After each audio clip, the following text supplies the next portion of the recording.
കർത്താവിൻ്റെ അതിപരിശുദ്ധ നാമം വാഴ്ത്തപ്പെടുമാറാകട്ടെ. ബ്രെഡ് ഓഫ് ലൈഫിലേക്ക് വീണ്ടും എല്ലാവർക്കും സ്വാഗതം. ഇന്നത്തെ നമ്മുടെ ചിന്തയ്ക്കായിട്ട് യോഹന്നാൻ്റെ സുവിശേഷം 11-ാം അധ്യായത്തിൻ്റെ 40-ാം വാക്യം വായിക്കാം. യേശു അവളോട്, വിശ്വസിച്ചാൽ നീ ദൈവത്തിൻ്റെ മഹത്വം കാണും എന്ന് ഞാൻ നിന്നോട് പറഞ്ഞില്ലയോ എന്ന് പറഞ്ഞു. യേശു അവളോട്, വിശ്വസിച്ചാൽ നീ ദൈവത്തിൻ്റെ മഹത്വം കാണും എന്ന് ഞാൻ നിന്നോട് പറഞ്ഞില്ലയോ എന്ന് പറഞ്ഞു. ഇത് കർത്താവ് മാർത്തയോട് പറയുന്ന കാര്യമാണ്. നമുക്ക് ഏവർക്കും അറിയാവുന്ന അല്ലെങ്കിൽ നമുക്ക് ഏവർക്കും സുപരിചിതമായ ഒരു വേദഭാഗമാണ് ഇത്. അതായത് മാർത്തയുടെയും മറിയയുടെയും സഹോദരനായ ലാസറിനെ ഉയർപ്പിക്കുന്ന സംഭവം. നമ്മുടെ കർത്താവായ യേശുവിൻ്റെ മരണ പുനരുത്ഥാനത്തിന് ഏകദേശം 1 മാസം മുമ്പാണ് കർത്താവ് ബഥാനിയയിൽ ലാസറിൻ്റെ ഭവനത്തിൽ പോയി ലാസറിനെ അവിടെ ഉയർപ്പിച്ചത്.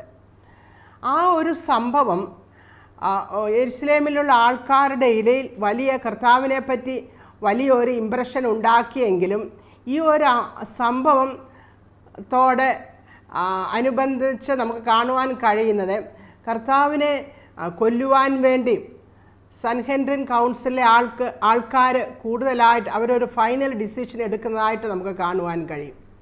അനേകർ കർത്താവിൽ ആ സംഭവത്തിന് ശേഷം വിശ്വസിച്ചുവെങ്കിലും യഹൂദന്മാർ പ്രമാണികൾ കർത്താവിനെ കൊല്ലുവാൻ വേണ്ടി ആലോചിച്ചു എന്ന് അവിടെ പറയുന്നുണ്ട്. അവിടെ എഴുതിയിരിക്കുന്നുണ്ട്, അന്നു മുതൽ അവനെ കൊല്ലുവാൻ അവർ ആലോചിച്ചു എന്ന്. അപ്പോൾ കർത്താവ് 3 പേരെ ഉയർപ്പിച്ചതായിട്ട് നമുക്കറിയാം. അപ്പോൾ ഇത് 3ാമത്തെ സംഭവമാണ്. ഇത് നമുക്ക് ഈ കാര്യത്തെപ്പറ്റി നമുക്ക് നോക്കുമ്പോൾ കർത്താവ് വളരെയധികം സ്നേഹിച്ച ഭവനത്തിലാണ് ദീനവും രോഗവും മരണമൊക്കെ സംഭവിച്ചത്. കർത്താവ് വളരെയധികം ആശ്വാസം പ്രാപിക്കുകയും വിശ്രമിക്കുകയും ആശ്വാസം കണ്ടെത്തുകയും ഒക്കെ ചെയ്ത ഭവനമായിരുന്നു മാർത്തയുടെയും മറിയയുടെയും ലാസറസിൻ്റെയും ഭവനം. അവിടെ കർത്താവിന് വളരെ സ്വാതന്ത്ര്യമൊക്കെ ഉണ്ടായിരുന്നു. അവർ കർത്താവിനെ സ്നേഹിച്ചു, അവർ കർത്താവിൽ വിശ്വസിച്ചു. അതുപോലെ കർത്താവ് 3 പേരെയും വളരെയധികം സ്നേഹിച്ചു. വളരെ സ്വാതന്ത്ര്യത്തോടെ കർത്താവ് അവരോട് പെരുമാറി എന്ന് മാർത്തയോടും മറിയയോടുമുള്ള സംഭാഷണത്തിൽ നിന്ന് നമുക്ക് മനസ്സിലാക്കുവാൻ കഴിയും. അങ്ങനെ കർത്താവ് വളരെയധികം സ്നേഹിച്ച ഭവനത്തിലാണ് ഇപ്പോൾ ഒരു മരണം സംഭവിച്ചത്. എന്നിട്ടും കർത്താവ് അവരെ വളരെയധികം സ്നേഹിച്ചിട്ടും ആ ഭവനത്തിൽ ശോധനകളുണ്ടായി, അത് മരണത്തിലേക്ക് കലാശിച്ചു. അപ്പോൾ നമ്മൾ എന്താണ് ഇതിൽ നിന്ന് മനസ്സിലാക്കുന്നത്? കർത്താവ് നമ്മളെ സ്നേഹിച്ചാലും ആ കർത്താവിൻ്റെ സ്നേഹത്തിൽ, ആ കർത്താവിൻ്റെ ജ്ഞാനത്തിൽ, ആ ജ്ഞാനം നമ്മളെ രോഗത്തിൽ നിന്നും അല്ലെങ്കിൽ പരീക്ഷകളിൽ നിന്നും പ്രയാസങ്ങളിൽ നിന്നും നമ്മളെ മറയ്ക്കുന്നില്ല എന്ന് നാം മനസ്സിലാക്കണം. കർത്താവ് വളരെയധികം സ്നേഹിച്ച വീട്ടിൽ ഈ സംഭവങ്ങളൊക്കെ ഉണ്ടായെന്നാണ് നാം ഇപ്പോൾ മനസ്സിലാക്കുന്നത്. ആത്മീയരായിട്ടുള്ളവർ പലവിധമായ ശോധനകളിൽ കൂടി കടന്നു പോകുമ്പോൾ പലവിധമായ ചിന്തകൾ അവരുടെ മനസ്സിലുണ്ടാവും. കർത്താവേ, എന്തെല്ലാം ഞങ്ങൾ വളരെയധികം നിന്നെ സ്നേഹിച്ചിട്ടും നിന്നിൽ വിശ്വസിച്ചിട്ടും നീ ഞങ്ങളെ സ്നേഹിച്ചിട്ടും ഒക്കെ ദൈവമേ, ഇങ്ങനെയുള്ള പ്രയാസങ്ങളിൽ കൂടെയൊക്കെ ഞങ്ങൾ കടന്നു പോകുന്നുണ്ടല്ലോ എന്നുള്ള ചിന്തകൾ മനസ്സിലുണ്ടാകും. ബലഹീനരായ മനുഷ്യർ അല്ലെങ്കിൽ ബലഹീനരായ നാം അങ്ങനെയൊക്കെ ചിന്തിക്കും. എന്നാൽ ദൈവത്തിന് നമ്മളുള്ള സ്നേഹത്തിൽ നിന്ന് സ്നേഹിക്കുമ്പോൾ ഇതൊന്നും നമുക്ക് വന്നുകൂടായികയില്ല. ഇതെല്ലാം ജീവിതത്തിൻ്റെ ഓരോ ഭാഗങ്ങളാണെന്ന്, ജീവിതത്തിൽ നാം കടന്നു പോകേണ്ട ഓരോ ഭാഗങ്ങളാണ്, ഓരോ സാഹചര്യങ്ങളാണ് എന്നാണ് നാം മനസ്സിലാക്കേണ്ടത്. കാരണം നാം സ്നേഹിക്കുന്ന നമ്മുടെ കർത്താവ്, നാം ഫോളോ ചെയ്യുന്ന നമ്മുടെ കർത്താവ് ഇങ്ങനെയുള്ള പാതകളിൽ കൂടി എല്ലാം കടന്നുപോയ ഒരു വ്യക്തിയാണ്. ദൈവവചനം പറയുന്നത് എബ്രായ ലേഖനം 4-ാം അധ്യായം 15-ാം വാക്യത്തിൽ പറയുന്നു, പാപം ഒഴികെ സകലത്തിൽ നമുക്ക് തുല്യമായി പരീക്ഷിക്കപ്പെട്ടവനാണ് നമ്മുടെ കർത്താവെന്ന്. പാപം ഒഴികെ സകലത്തിലും നമുക്ക് തുല്യമായി നമ്മൾ അനുഭവിക്കുന്നത് പോലെയുള്ള പ്രയാസങ്ങളും കഷ്ടങ്ങളും ഒറ്റപ്പെടുത്തലുകളും നിന്ദകളും ഏകാന്തതകളും എല്ലാം സഹിച്ച മനുഷ്യനാണ് കർത്താവ്. അപ്പോൾ കർത്താവിനെ നാം അനുഗമിക്കുമ്പോൾ, കർത്താവിനെയാണ് നാം അനുഗമിക്കുന്നതെന്ന് പറയുമ്പോൾ നമ്മുടെ ജീവിതത്തിൽ ഇങ്ങനെയുള്ള പ്രയാസങ്ങളൊക്കെ ഉണ്ടാകും. വീണ്ടും നമുക്ക് യെശയ്യാപ്രവചനം 53-ാം അധ്യായത്തിൻ്റെ 3-ാം വാക്യത്തിൽ ഇങ്ങനെ കാണുവാൻ കഴിയും. അവിടെ എഴുതിയിരിക്കുന്ന അവൻ മനുഷ്യരാൽ നിന്ദിക്കപ്പെട്ടും ത്യജിക്കപ്പെട്ടും വ്യസനപാത്രമായും രോഗം ശീലിച്ചവനുമായിരുന്നുവെന്ന് അവിടെ എഴുതിയിരിക്കുന്നു. അവൻ നിന്ദിക്കപ്പെട്ടു, അവൻ മനുഷ്യരാൽ നിന്ദിക്കപ്പെട്ടും ത്യജിക്കപ്പെട്ടും വ്യസനപാത്രമായും രോഗം ശീലിച്ചവനായിരുന്നുവെന്ന്. അപ്പോൾ ഇങ്ങനെയുള്ള കാര്യങ്ങളിൽ കൂടി നമ്മുടെ കർത്താവും കടന്നുപോയതാണ്. അപ്പോൾ കർത്താവിനെ പിന്തുടരണമെന്ന് ആഗ്രഹിക്കുന്ന ഒരു വ്യക്തി, അല്ലെങ്കിൽ കർത്താവിനെ ആണ് ഞാൻ ഫോളോ ചെയ്യുന്നു എന്ന് പറയുന്ന അങ്ങനെ ചിന്തിക്കുന്ന ഒരു വ്യക്തി ഇങ്ങനെയുള്ള സാഹചര്യങ്ങളിൽ കൂടി കടന്നു പോകേണ്ടതായിട്ട് വരും. നമുക്ക് ഇയ്യോബ് തന്നെ തൻ്റെ പ്രശ്നങ്ങളുടെ നടുവിൽ യേശുവിനെ യഹോവയായ ദൈവത്തെ ഉപേക്ഷിക്കുവാൻ തൻ്റെ ഭാര്യ അവിടെ ഉപദേശിക്കുമ്പോൾ ഇയ്യോബ് പറയുന്നുണ്ട്, യഹോവ ദൈവത്തിൽ നിന്ന് നാം നന്മകൾ കൈക്കൊള്ളുന്നു, തിന്മയും നാം കൈക്കൊള്ളേണ്ടത് അല്ലയോ എന്ന്. യോബിൻ്റെ പുസ്തകം 2-ാം അധ്യായം 10-ാം വാക്യത്തിൽ നമുക്കത് കാണുവാൻ കഴിയും. ദൈവത്തിൽ നിന്ന് നാം നന്മകൾ പ്രാപിക്കുന്നു. എന്തെല്ലാം നന്മകൾ നാം പ്രാപിക്കുന്നു, ആ നന്മകൾ നമുക്ക് ലഭിക്കുമ്പോൾ നാം സന്തോഷത്തോടെ സ്തോത്രം ചെയ്യുന്നവരായൊക്കെ തീർന്നു. ആ ദൈവത്തിൽ നിന്ന് എന്തെങ്കിലും തിന്മകൾ നാം വരുമ്പോൾ നാം പിറുപിറുക്കുവാൻ തുടങ്ങും. എന്തുകൊണ്ട് എനിക്കിങ്ങനെ സംഭവിക്കുന്നു?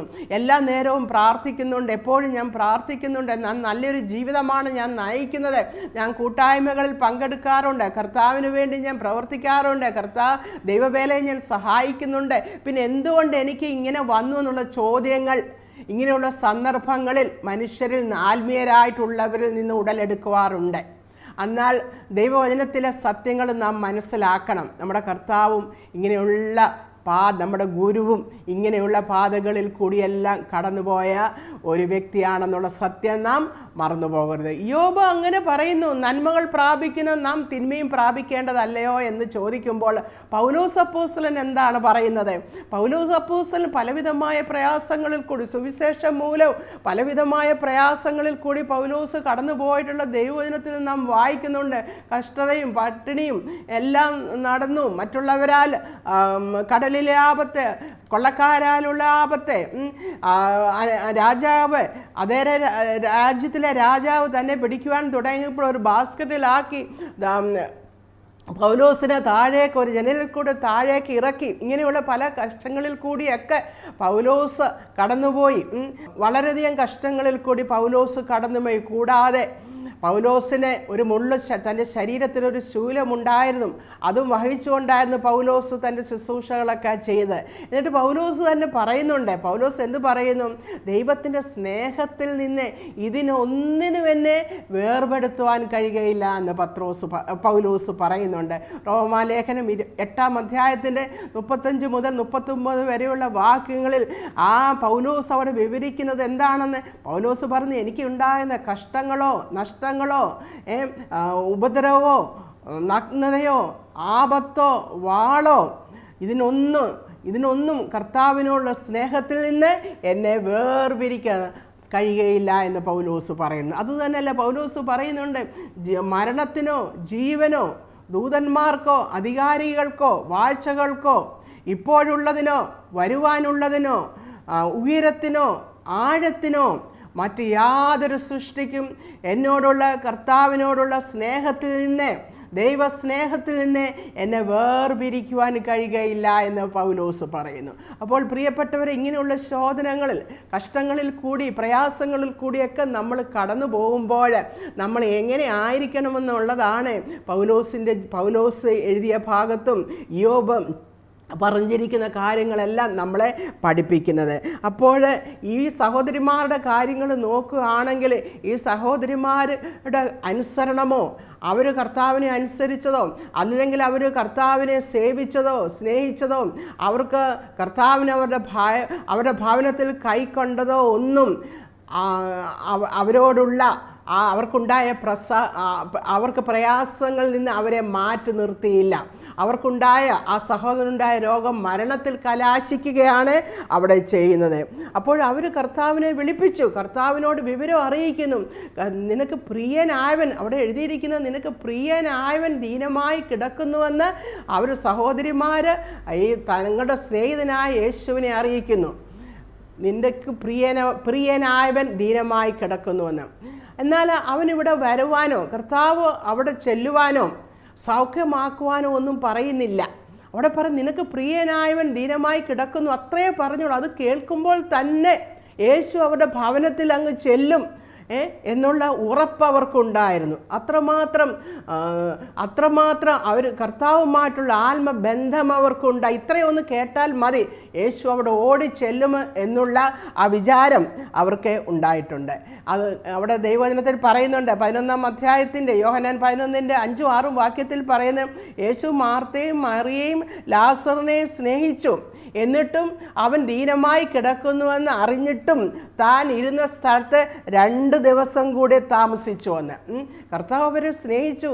ലാസർ ദീനമായി കിടക്കുന്നെന്ന് അറിഞ്ഞിട്ട് പിന്നെ 2 ദിവസം അധികം കൂടി അവിടെ താമസിച്ചു എന്ന് അവിടെ എഴുതിയിരിക്കുന്നു. അവിടെ എഴുതിയിരുന്ന കർത്താവ് ഒരു 3 പേരെയും സ്നേഹിച്ചു. അവർ 3 പേരും നമ്മൾ നോക്കുമ്പോൾ പല ഡിഫറൻ്റായിട്ടുള്ള പേഴ്സണാലിറ്റീസ് ആയിരുന്നു. അവർ സഹോദരങ്ങളായിരുന്നെങ്കിലും അവരുടെ സ്വഭാവം വേറെ തരത്തിൽ ഡിഫറൻ്റ് ആയിരുന്നു. മാർത്തയെ നമ്മൾ നോക്കുമ്പോൾ മാർത്ത വളരെ ആക്റ്റീവായിട്ടുള്ള, വളരെ സ്ട്രോങ് ആയിട്ടുള്ള ഒരു സ്ത്രീ ആയിരുന്നു. വളരെ ആങ്ഷ്യസ് ആയിട്ടുള്ള, പലപ്പോഴും റെസ്റ്റ്ലെസ് ആയിട്ട് നമുക്ക് മാർത്തയെ കാണാൻ കഴിയുമായിരുന്നു. ആ ഭവനത്തിലെ കാര്യങ്ങളെല്ലാം വളരെ ശുഷ്കാന്തിയോടെ നോക്കി പാർത്ത ഒരു സ്ത്രീ ആയിരുന്നു മാർത്ത. എന്നാൽ മറിയ അങ്ങനെയല്ലായിരുന്നു. മറിയ ഒരു ഗിഫ്റ്റഡ് ആയിട്ടുള്ള, സ്പിരിച്വൽ ആയിട്ടുള്ള, വളരെ ആലോചിച്ച് ചിന്തിച്ച് പ്രവർത്തിക്കുന്ന ഒരു സ്ത്രീ ആയിരുന്നു മറിയ. എന്നാൽ ലാസർ അങ്ങനെയല്ല. ലാസറും വളരെ അധികമൊന്നും ലാസർ ഈ വചനം വായിക്കുമ്പോൾ അധികമൊന്നും സംസാരിക്കുന്നതായിട്ട് നമുക്ക് കാണുവാൻ കഴിയുന്നില്ല. ലാസറാണെങ്കിൽ വളരെ അധികമൊന്നും സംസാരിക്കാത്ത, വളരെ ക്വയറ്റായിട്ടുള്ള ഒരു പേഴ്സണാലിറ്റി ആണെന്ന് നമുക്ക് മനസ്സിലാക്കുവാനും കഴിയും. അങ്ങനെ കർത്താവ് ഇവരെ 3 പേരെയും കർത്താവ് സ്നേഹിച്ചു. ഇവരെ 3 പേരെയും കർത്താവ് സ്നേഹിക്കുന്നതായിട്ട് നമുക്ക് മനസ്സിലാക്കുവാൻ കഴിയും. ഈ 3 പേരോടെയും അവരുടെ സ്വഭാവം അനുസരിച്ച് അവരോട് സംസാരിക്കുകയും അവരോട് ഇടപെടുകയും ചെയ്യുന്നതായിട്ട് നമുക്ക് കാണുവാൻ കഴിയും. ഒരു ഡോക്ടർ ഗ്രിഫിത്ത് തോമസ് എന്ന് പറയുന്ന ദൈവദാസൻ അവർക്ക് ദൈവത്തോടുള്ള ആ പ്രതികരണത്തെ പറ്റി എഴുതിയിട്ടുണ്ട്. അതിങ്ങനെയാണ് എഴുതിയിരിക്കുന്നത്. അവിടെ എഴുതിയിരിക്കുന്നത്, ലാസറസിന് കർത്താവ് ആരായിരുന്നു? To Lazarus he was the mighty lord. ലാസറസിന് കർത്താവ് സർവശക്തനായ ദൈവമായിരുന്നു, കാരണം അവനെ ഉയർപ്പിച്ചല്ലോ. മാർത്തയ്ക്ക്, to Martha the eternal life, മാർത്തയ്ക്ക് കർത്താവ് നിത്യജീവൻ ആയിരുന്നു.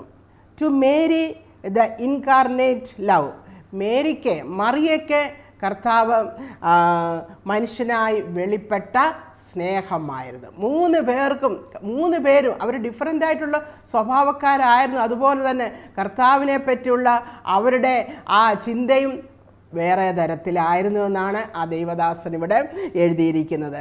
അപ്പോൾ അവരുടെ ആ കഷ്ടത കർത്താവ് കണ്ടപ്പോൾ കർത്താവ് അവിടെ മറുപടി കൊടുക്കുന്നുണ്ട്. ഉടനെ ഓടിപ്പടിച്ച് പോയില്ല. കർത്താവ് അവിടെ പറയുന്നുണ്ട്, ഈ ദീനം മരണത്തിനായിട്ടല്ല. യോഹന്നാൻ്റെ സുവിശേഷം 11-4-5 വാക്യത്തിൽ എഴുതിയിട്ടുണ്ട്, ഈ ദീനം മരണത്തിനായിട്ടല്ല, ദൈവപുത്രൻ മഹത്വപ്പെടേണ്ടതിന് ദൈവത്തിൻ്റെ മഹത്വത്തിനായിട്ടത്രേ എന്ന് എഴുതിയിരിക്കുന്നു. ദൈവപുത്രൻ, ഇത് മരണത്തിനായിട്ടല്ല ഈ ദീനം, ഇത് ദൈവപുത്രൻ മഹത്വപ്പെടേണ്ടതിന് ദൈവത്തിൻ്റെ മഹത്വത്തിനായിട്ടത്രേ എന്ന് ഇവിടെ എഴുതിയിരിക്കുന്നു. നമ്മൾ മുമ്പേ പറഞ്ഞതുപോലെ ആദ്യം ദീനമായി കിടന്നു എന്ന് അറിഞ്ഞപ്പോൾ ആ ദീനം മരണത്തിലേക്ക് കലാശിക്കുന്നു. നമ്മുടെ ജീവിതത്തിൽ നമ്മൾ നോക്കുമ്പോൾ നമുക്ക് ജീവിതത്തിൽ ഉണ്ടാകുന്ന പല ശോധനകളൊക്കെ നമ്മുടെ ജീവിതത്തിൽ തന്നെ ചില പാഠങ്ങൾ നമ്മളെ പഠിപ്പിക്കാൻ വേണ്ടിയതായിട്ട് കർത്താവ് അതിനെ എടുക്കുന്നുണ്ട്. നമ്മുടെ കർത്താവ് യേശു ക്രിസ്തുവിനും അങ്ങനെ തന്നെയായിരുന്നു.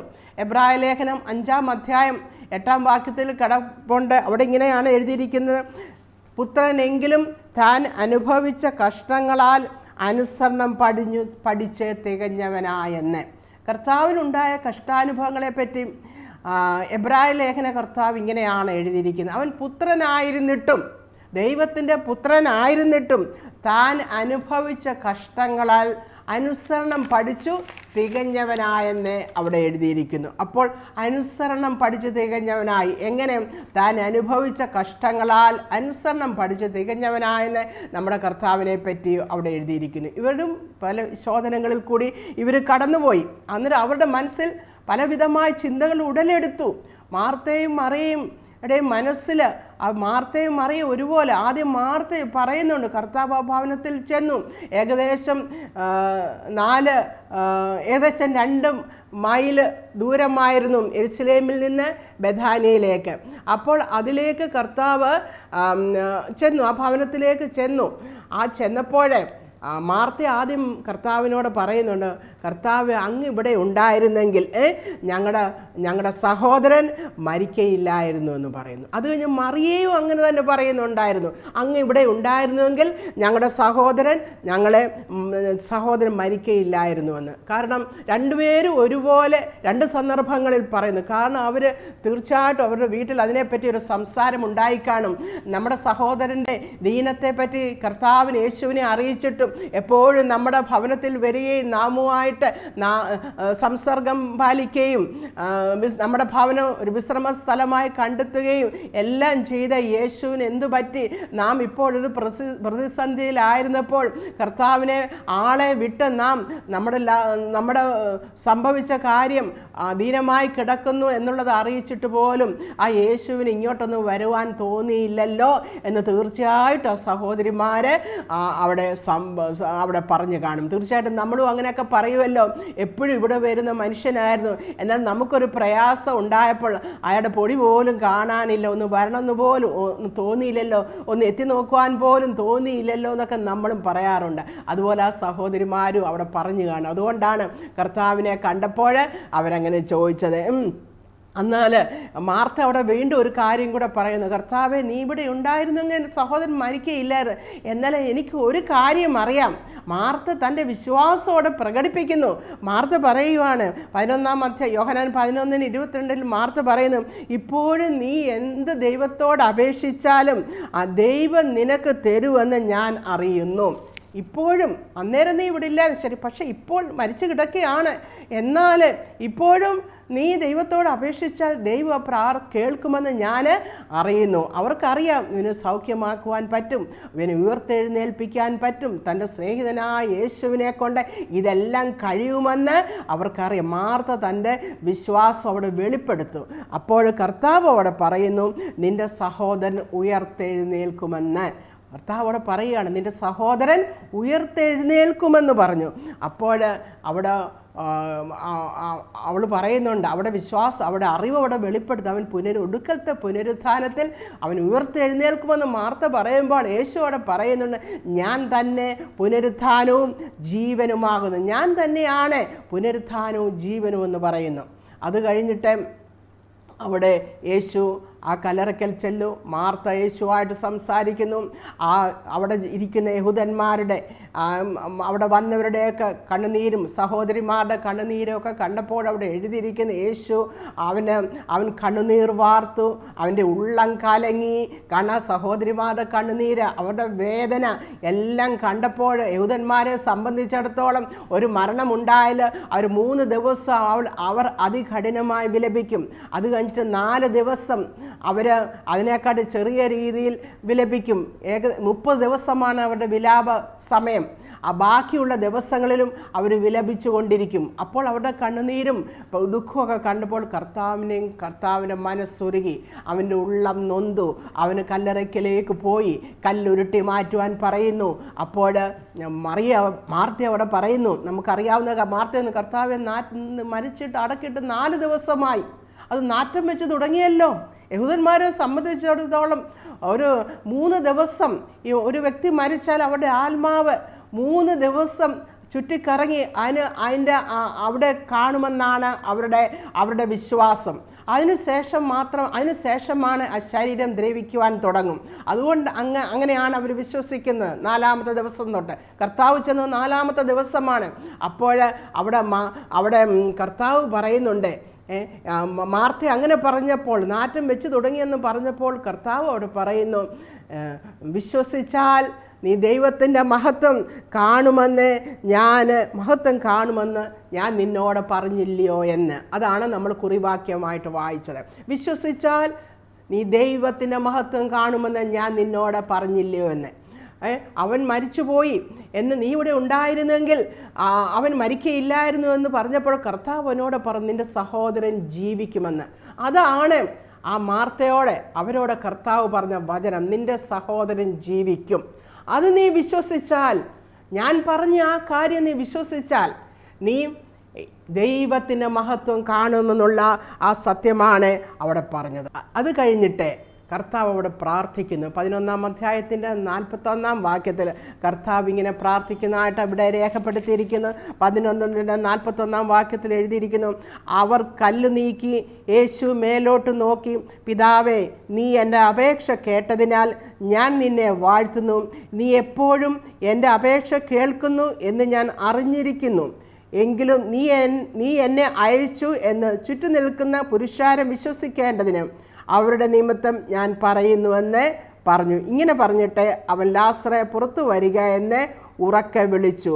മരിച്ചവൻ പുറത്തു വന്നു. ലാസറെ പുറത്തു വരിക എന്ന് പറഞ്ഞപ്പോൾ മരിച്ചവൻ അവിടെ പുറത്തു വന്നു. അപ്പോൾ യേശു അവിടെ പ്രാർത്ഥിക്കുന്നു. എന്താണ് കർത്താവ് പ്രാർത്ഥിച്ചത്? അവിടെ പ്രാർത്ഥിക്കുന്നു, യേശു മേലോട്ട് നോക്കി പ്രാർത്ഥിക്കുന്നു, പിതാവേ, നീ എൻ്റെ അപേക്ഷ കേട്ടതിനാൽ ഞാൻ നിന്നെ വാഴ്ത്തുന്നു എന്ന്. കർത്താവ് പറഞ്ഞു, നീ എൻ്റെ അപേക്ഷ കേട്ടതിനാൽ ഞാൻ നിന്നെ വാഴ്ത്തുന്നു എന്ന് പറഞ്ഞു. അതായത് കർത്താവ് തന്നെ പറഞ്ഞു, നീ വിശ്വസിച്ചാൽ ദൈവത്തിൻ്റെ മഹത്വം കാണുമെന്ന്. കർത്താവ് പ്രാർത്ഥിക്കുന്നു. ഓൾറെഡി കർത്താവ് പ്രാർത്ഥിക്കുകയാണ്, നീ എൻ്റെ അപേക്ഷ കേട്ടു എന്ന് ഞാൻ വിശ്വസിക്കുന്നു. വിശ്വസിച്ചാൽ ദൈവത്തിൻ്റെ മഹത്വം കാണും എന്ന് പറഞ്ഞു. എന്താണ് വിശ്വാസം? എബ്രായ ലേഖന കർത്താവ് ദൈവത്തിൻ്റെ ആത്മാവിനാണ് അവിടെ എഴുതി വച്ചിരിക്കുന്നത്. വിശ്വാസം എന്നത് ആശിക്കുന്നതിൻ്റെ ഉറപ്പും കാണാത്ത കാര്യങ്ങളുടെ നിശ്ചയവുമാകുന്നുവെന്ന്. എന്തായിരുന്നു അവരുടെ ആശ? തൻ്റെ സഹോദരൻ ഉയർത്തെഴുന്നേൽക്കണമെന്നുള്ളതാണ് അവരുടെ ആശ. കാണാത്ത കാര്യങ്ങളുടെ നിശ്ചയം, ഉയർത്തെഴുന്നേറ്റിരിക്കുന്നുവെന്ന് നിശ്ചയിക്കുക, എന്ന് ഉറപ്പാക്കുക. അതാണ് കർത്താവ് ഒരു വചനം പറഞ്ഞു, നിന്റെ സഹോദരൻ ഉയർത്തെഴുന്നേൽക്കുമെന്ന്. ആ ഉയർത്തെഴുന്നേൽക്കുമെന്നുള്ള വിശ്വാസം, അവരുടെ ആ പ്രത്യാശ, ആ വിശ്വസിക്കുക, അതുകൊണ്ടാണ് കർത്താവും പ്രാർത്ഥിച്ചത്, പിതാവേ, എൻ്റെ പ്രാർത്ഥന നീ കേട്ടുവെന്ന് ഞാൻ വിശ്വസിക്കുന്നുവെന്ന്. അപ്പോൾ സഹോദരൻ ഉയർത്തെഴുന്നേൽക്കുമെന്നുള്ള കർത്താവ് പറഞ്ഞ ആ വചനത്തെ വിശ്വസിച്ചാൽ അവിടെ അത്ഭുതം നടക്കും. അത് ദൈവനാമ മഹത്വത്തിനായിട്ട് തീരുമെന്നുള്ളതാണ് നാം ഇതിൽ നിന്ന് മനസ്സിലാക്കുന്നത്. അപ്പോൾ നാം എന്താണ് വിശ്വസിക്കേണ്ടത്? അല്ലെങ്കിൽ സഹോദരിമാരെന്താണ് വിശ്വസിക്കേണ്ടത്?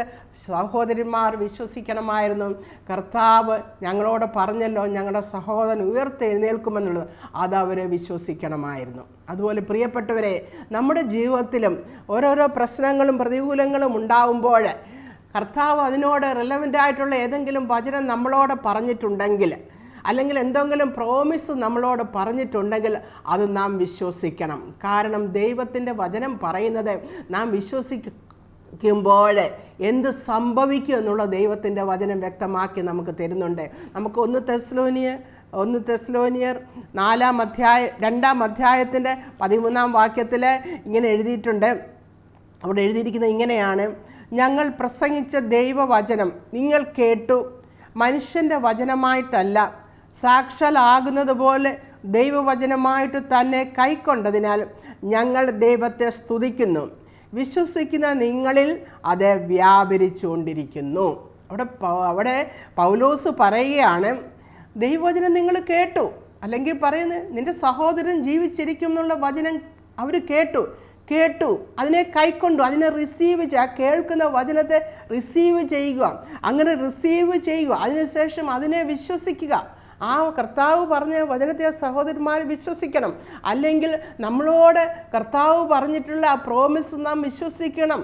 നമുക്ക് ആവശ്യമായ സംഗതികളിൽ കർത്താവ് നമ്മളെ ആശ്വസിപ്പിച്ച, അല്ലെങ്കിൽ കർത്താവ് നമ്മളോട് സംസാരിച്ച വചനത്തെ നാം വിശ്വസിക്കണം. ആദ്യം നാം അതിനെ കേട്ടു, അതിനെ നാം ഏറ്റെടുക്കണം, റിസീവ് ചെയ്യണം, അതിൽ നാം വിശ്വസിക്കണമ്പോൾ ആ വചനം നമ്മളിൽ വ്യാപരിച്ചു കൊണ്ടിരിക്കുമെന്നാണ് ഇവിടെ പറഞ്ഞിരിക്കുന്നത്. ആ വചനം നമ്മളിൽ വ്യാപരിച്ചു കൊണ്ടിരിക്കണം. അതുതന്നെ എഫേസ്യ ലേഖനം 1-ാം അധ്യായം 19-ാം വാക്യത്തിൽ ഇവിടെ പറയുന്നുണ്ട്, വിശ്വസിക്കുന്ന നമുക്ക് വേണ്ടി വ്യാപരിക്കുന്ന അവൻ്റെ ശക്തിയുടെ അളവറ്റ വലിപ്പമെന്ന്. വിശ്വസിക്കുന്ന നമുക്ക് വേണ്ടി വ്യാപരിക്കുന്ന അവൻ്റെ ശക്തിയിൽ നാം ദൈവത്തിൻ്റെ വചനം വിശ്വസിക്കുമ്പോൾ ദൈവത്തിൻ്റെ ശക്തി അതിൽ വ്യാപരിക്കും. ആ വചനം തന്നെ ശക്തിയാണ്, ആ വചനം തന്നെ ദൈവമാണ്. അത് നമ്മളിൽ വ്യാപരിച്ചുകൊണ്ട് അത്ഭുതത്തെ അവിടെ ഉളവാക്കും. കാരണം ദൈവത്തിൻ്റെ വചനത്തെ നാം ഏറ്റെടുക്കുമ്പോൾ ദൈവത്തിൻ്റെ വചനം ഭോഷ്കില്ലാത്തതാണ്. ആ വചനം പറഞ്ഞ ദൈവം ഭോഷ്കില്ലാത്തവനാണ്. ദൈവം വിശ്വസ്തനാണ്. ആകാശവും ഭൂമിയും മാറിപ്പോയാലും ദൈവത്തിൻ്റെ വചനത്തിന് ഒരു മാറ്റവുമില്ല. ദൈവം ഒരു നാളും താൻ പറയുന്നത് മാറ്റിപ്പറയുകയില്ല.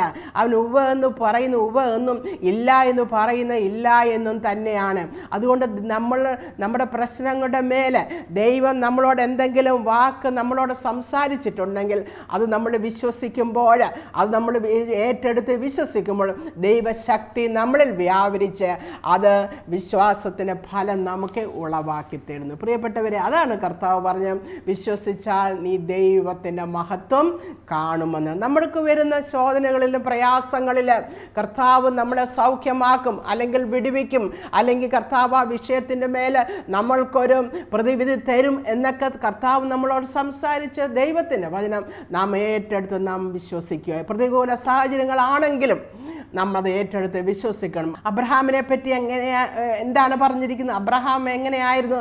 അബ്രഹാം ആശയ്ക്ക് വിരോധമായി ആശയോടെ വിശ്വസിച്ചു എന്ന്. എല്ലാം വിരോധമായിട്ടുള്ളതായിരുന്നു.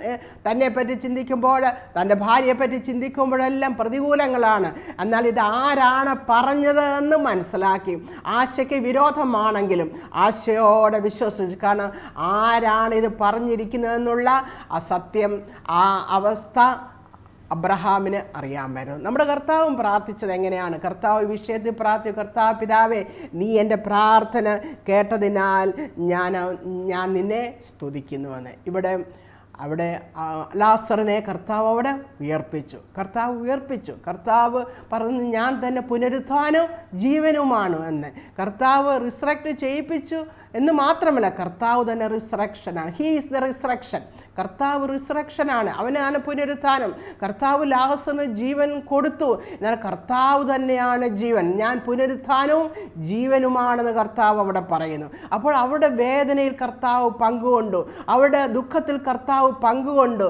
അപ്പോൾ നമ്മൾ കർത്താവിനെ സ്നേഹിക്കുന്നവരുടെ ദുഃഖത്തിൽ മാത്രമല്ല നമുക്ക് കർത്താവ് പങ്കുകൊള്ളുന്ന. ദൈവവചനം പഠിക്കുമ്പോൾ, ദൈവവചനം നമുക്ക് വായിക്കുമ്പോൾ നമുക്ക് മനസ്സിലാക്കും, പാപത്തിൽ കഴിയുന്ന ജനങ്ങളെ കണ്ടും കർത്താവ് ദുഃഖിക്കുന്നതായിട്ട്. ലൂക്കോസിന്റെ സുവിശേഷം 19-ാം അധ്യായത്തിന്റെ 41-ഉം 42-ഉം വാക്യത്തിൽ ഇങ്ങനെയുണ്ട്, എരുശലേമിനെ നോക്കി കർത്താവ് കരഞ്ഞു. എരുശലേമിനെ നോക്കി കർത്താവ് കണ്ണുനീർ വാർത്തു. അവിടെ എഴുതി, നിനക്ക് സമാധാനത്തിനായിട്ടുള്ളത് അറിഞ്ഞിരുന്നുവെങ്കിൽ കൊള്ളാമായിരുന്നു. യെരൂശലേമിലുള്ളവർ തൻ്റെ സ്വന്തം ജനക്കാർ കർത്താവിനെ തള്ളിക്കളഞ്ഞപ്പോൾ അവർക്കുണ്ടാകുവാൻ പോകുന്ന ശിക്ഷാവിധിയെ ഓർത്ത് കർത്താവോടെ കരയുന്നതായിട്ട് കാണുന്നു.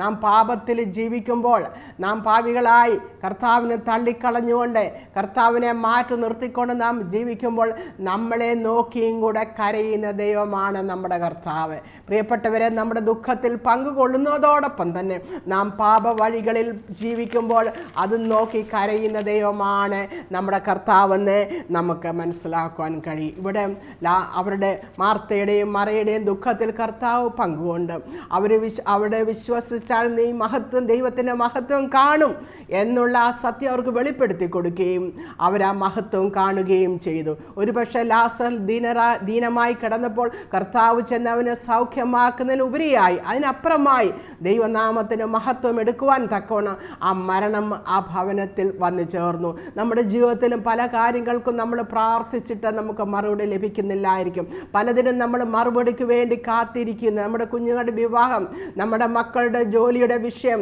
വിദ്യാഭ്യാസത്തിൻ്റെ വിഷയങ്ങൾ, കുടുംബത്തിലെ പ്രശ്നങ്ങൾ, സാമ്പത്തികമായ ഞെരുക്കങ്ങളെ, ഇതിനൊക്കെ പല കാലങ്ങളായി നമ്മൾ പ്രാർത്ഥിച്ചു കൊണ്ടിരിക്കുകയായിരിക്കും. ഒരു പക്ഷേ നമുക്ക് മറുപടി ലഭിക്കുന്നില്ലായിരിക്കാം.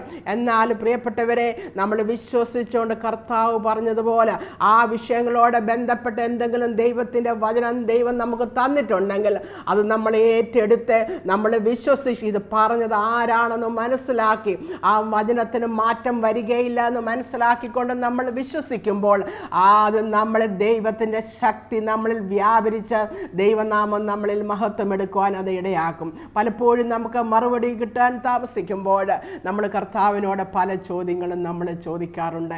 എന്നാൽ നമ്മൾ ഓർക്കണം, നമുക്ക് മറുപടി താമസിക്കുമ്പോൾ നമ്മൾ ഓർക്കണം, നമ്മളെ അത് വിശ്വാസത്തിൽ ഉറപ്പിക്കുവാൻ വേണ്ടിയാണെന്ന് മനസ്സിലാക്കണം. അത് മറുപടി കിട്ടുവാൻ താമസിക്കുമ്പോൾ നമ്മൾ ഓർക്കണം, നമ്മളെ കർത്താവിനോടുള്ള സ്നേഹത്തിലേക്ക് നമ്മളെ കൊണ്ടുപോവുകയാണെന്ന് ഓർക്കണം. മറുപടി കിട്ടുവാൻ താമസിക്കുമ്പോൾ നമ്മൾ ഓർക്കണം, ദൈവത്തിൻ്റെ പ്രവൃത്തി എങ്ങനെയെന്ന് നമ്മളെ മനസ്സിലാക്കുവാൻ വേണ്ടിയാണെന്ന്. ദൈവത്തിൻ്റെ പ്രവർത്തന രീതികൾ എങ്ങനെയാണെന്ന് മനസ്സിലാക്കുവാൻ, ദൈവത്തിൻ്റെ പ്രവൃത്തി എങ്ങനെയാണെന്ന് മനസ്സിലാക്കുവാൻ വേണ്ടിയാണ് നമ്മളെ കൊണ്ടുപോകുന്നത്. നമ്മളെ ഇങ്ങനെ നമുക്ക് മറുപടി കിട്ടുവാൻ താമസിക്കുന്നതെന്ന് നമ്മൾ ഓർക്കണം. അത് തന്നെ ദൈവത്തിന് എല്ലാത്തിനും ഒരു സമയമുണ്ട്. അപ്പോഴാണ് ദൈവത്തിൻ്റെ മറുപടി എന്നുള്ളത് നമ്മൾ ഓർക്കണം. അപ്പോൾ ഇവിടെ നടക്കുന്ന ഈ സംഭവത്തിൽ നിന്ന് നാം എന്താണ് മനസ്സിലാക്കേണ്ടത്? പ്രിയപ്പെട്ടവരെ, നാം എത്രമാത്രം കർത്താവിനെ സ്നേഹിക്കുന്നവരാണെങ്കിലും വിശ്വസിക്കുന്നവരാണെങ്കിലും അനുസരിക്കുന്നവരാണെങ്കിലും നമ്മുടെ ജീവിതത്തിൽ ഇങ്ങനെയുള്ള പ്രശ്നങ്ങളൊക്കെ നമ്മുടെ ജീവിതത്തിലും കടന്നു വരും. എന്നാൽ അവിടെയെല്ലാം കർത്താവിൻ്റെ സമയത്ത് കർത്താവ് അതിനെല്ലാം ഒരു മറുപടി തന്നെ ദൈവത്തിൻ്റെ നാമം മഹത്വം എടുക്കുവാൻ കർത്താവ് നമ്മളിൽ കൂടെ ആഗ്രഹിക്കുന്നു. നമ്മുടെ ജീവിതത്തെയും ദൈവസന്നിധിയിൽ നമുക്ക് പകരാം. ദൈവത്തിൻ്റെ സന്നിധി നമുക്ക് പകരാം. നമ്മുടെ കർത്താവ് പുനരുത്ഥാനത്തിൻ്റെ ദൈവമാണെന്ന് നമ്മൾ കണ്ട്, പുനരുത്ഥാനം ജീവനില്ലാത്തവർക്ക്, മരിച്ചവരെ ഉയർപ്പിച്ച് അവർക്ക് ജീവൻ കൊടുക്കുന്ന ദൈവമാണ്. അതുപോലെ തന്നെ നമ്മുടെ കർത്താവ് പാപത്തിൽ കിടക്കുന്നവരോട് ആത്മീയമായ മരണത്തിൽ നിന്ന് വിടുവിച്ച് അവർക്ക് സമൃദ്ധിയായി ജീവൻ കൊടുക്കുന്ന ദൈവവും കൂടിയാണ്. ഈ ദൈവത്തെ വേണ്ടതുപോലെ അറിഞ്ഞ് ഈ ദൈവനാമഹത്വത്തിന് വേണ്ടി ജീവിക്കുവാൻ വേണ്ടി നമ്മുടെ ജീവിതങ്ങളെ ദൈവത്തിൻ്റെ കരങ്ങളിൽ സമർപ്പിക്കാം. വിശ്വസിച്ചാൽ നാം ദൈവത്തിൻ്റെ മഹത്വം കാണും. ഈ നാളുകളിൽ ഈ ലോകത്തിലേക്ക് നമ്മൾ നോക്കുമ്പോൾ അരിഷ്ടതകളും കഷ്ടങ്ങളും ഒക്കെ കൂടുതലായിട്ട് വർദ്ധിക്കുന്ന ഈ നാടുകളിൽ പ്രിയപ്പെട്ടവരെ, ദൈവവചനം പറയുന്നു, മനുഷ്യപുത്രൻ വരുമ്പോൾ ലോകത്തിൽ വിശ്വാസം കണ്ടെത്തുമോ എന്ന് ചോദിക്കുന്നു. അപ്പോൾ നമ്മൾ വിശ്വാസത്തിൽ നമുക്ക് വളരുന്നവരായി തീരാം. ദൈവത്തിലും ദൈവവചനത്തിലും നമ്മൾ വിശ്വസിച്ചുകൊണ്ട് ദൈവത്തെ ഫോളോ ചെയ്യുന്നവരായി തീരുവാൻ കർത്താവ് നമ്മളെ പറ്റി ആഗ്രഹിക്കുന്നു. അതിനുവേണ്ടി ദൈവകരങ്ങളിൽ നമ്മളെ സമർപ്പിക്കാം. ഈ വചനങ്ങളാൽ കർത്താവ് നമ്മളെ അനുഗ്രഹിക്കുമാറാകട്ടെ. ഒരു നിമിഷം നമുക്ക് പ്രാർത്ഥിക്കാം. കർത്താവെ, ഞങ്ങളെ കേൾപ്പിച്ച അവിടുത്തെ വചനത്തിനായിട്ട് ഞങ്ങൾ നന്ദി പറയുന്നു. കർത്താവെ, മാർത്തയുടെയും മറിയുടെയും ലാസറിൻ്റെയും ഭവനത്തെ കർത്താവ് സ്നേഹിച്ചുവെങ്കിലും അവരുടെ കഷ്ടങ്ങളിൽ നിന്നും പ്രയാസങ്ങളും അവരുടെ ജീവിതത്തിൽ ഉണ്ടായി. ദൈവമേ, ഹല്ലേലൂയ. എന്നാൽ അവിടുത്തെ നാമഹത്വത്തിന് വേണ്ടി അതിനെ ആക്കി തീർത്ത് അവരുടെ പ്രയാസങ്ങളിൽ നിന്ന് വിടുവിച്ച് അവരെ നീ നടത്തിയതിന് ഞങ്ങൾ കേട്ടല്ലോ കർത്താവെ. അതുപോലെ തന്നെ ഞങ്ങളുടെ പ്രയാസ ഘട്ടങ്ങളിൽ കർത്താവെ, അല്പം നീ താമസിച്ചാലും നീ കടന്നു വന്ന് ഞങ്ങളെ വിടുവിച്ച് ഞങ്ങളെ സന്തോഷത്തിലേക്ക് നടത്തുന്ന ദൈവമാണെന്ന് ഞങ്ങളെ ഒരു പ്രാവശ്യം കൂടെ കേൾപ്പിച്ചതിനെ ഓർത്ത് സ്തോത്രം. ഞങ്ങളെ വിശ്വാസത്തിൽ ഉറപ്പിക്കണമേ കർത്താവെ. നിൻ്റെ വചനത്തിൽ വിശ്വസിച്ചുകൊണ്ട് കർത്താവ് ദൈവമേ, അവിടുത്തെ മഹത്വം കാണുവാൻ ഞങ്ങളെ സഹായിക്കണമേ എന്ന് പ്രാർത്ഥിക്കുന്നു. അതിന് ഞങ്ങളെ തന്നെ സമർപ്പിക്കുന്നു. പ്രാർത്ഥന കേട്ടതിനെ ഓർത്ത് സ്തോത്രം. കർത്താവായ യേശു ക്രിസ്തുവിൻ്റെ നാമത്തിൽ തന്നെ ആമേൻ. കർത്താവ് അനുവദിച്ചാൽ നമുക്ക് വീണ്ടും കാണാം.